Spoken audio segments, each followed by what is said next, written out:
Chapter 2. Acquisition Strategies. Segments.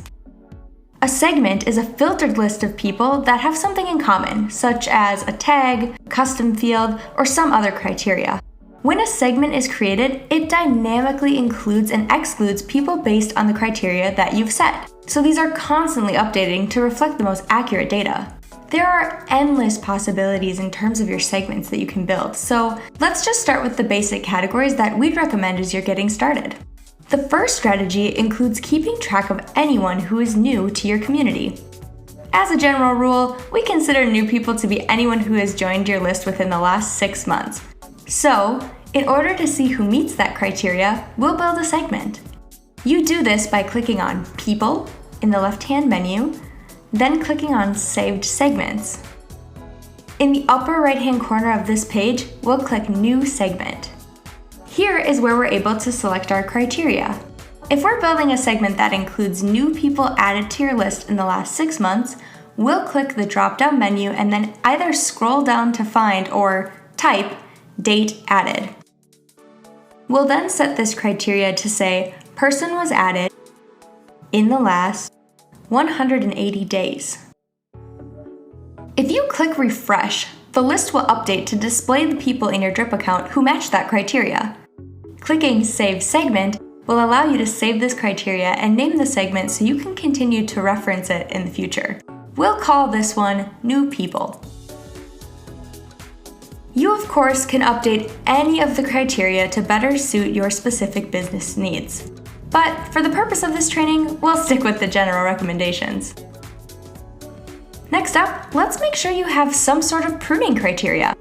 Having a pruning strategy is a great way to ensure that your list stays healthy and that you're not paying to keep users on your list who aren't benefiting you or your business.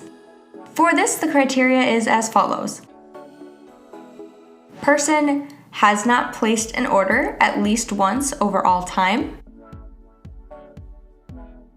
Person has not opened or clicked into any of their last 20 emails. And person does not belong in the New People segment. Now, we'll touch on a few other segments we'd recommend utilizing. The next segment is what we consider to be your bullseye customers. These are the people that we'll really want to segment down into later as we're sending out our emails. The criteria for this is anyone who has purchased from you at least once and has opened or clicked into any of their last 20 emails. We'll touch on this a little bit more later, but it's important to build a bullseye segment so that you can use it to target new leads who are likely to follow similar buying patterns. After that, we've got our engaged non-purchasers. We recommend building a segment like this because oftentimes the people on our list who are actively engaging with the emails that we're sending out and haven't yet purchased are an important group to send specialized emails to in order to try to get them to convert. So for this, the criteria will be as follows. Has opened or clicked into any of the last 20 emails and has not placed an order at least once over all time.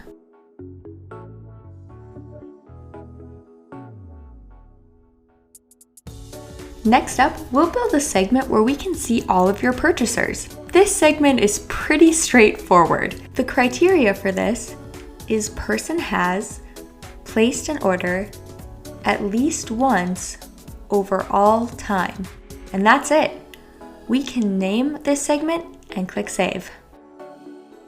Last up, you'll want to have a segment to track repeat buyers. So this is anybody who's purchased from you at least 2 times. So for this, the criteria will be person has placed an order at least 2 times over all time. We'll navigate back to the segments page to take a look at all the segments we've built together. Now that you've got some of our foundational segments in place, we encourage that you play around with our segment builder and build some unique segments that are important for your business. Facebook custom audiences and lead ads. Facebook's custom audience feature gives marketers more control over who sees their ads in news feeds and throughout the rest of the social media platform. Finding the right audience not only helps you grow your revenue, but it also cuts ad spend by not wasting ad impressions on those unlikely to buy your products. Drip's direct integration to custom audiences gives you a way of aligning email marketing with the ads you run on Facebook by adding or removing people from audiences. There are a few different scenarios where this will come in handy: re-engagement efforts and abandoned cart retargeting. In order to get this set up, we'll use the left-hand menu to pull up the Settings page and then select Integrations. Here we can search to find the Facebook Custom Audiences integration. Clicking into here will bring you to a page where you are able to connect your Facebook account. Just be sure that you're connecting your Facebook business account. Remember the bullseye customer segment we built together earlier?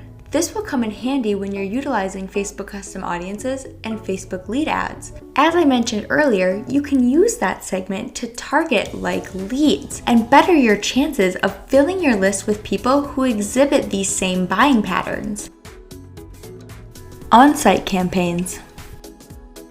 One of the quickest and easiest ways to bring more people onto your list is to utilize on-site campaigns.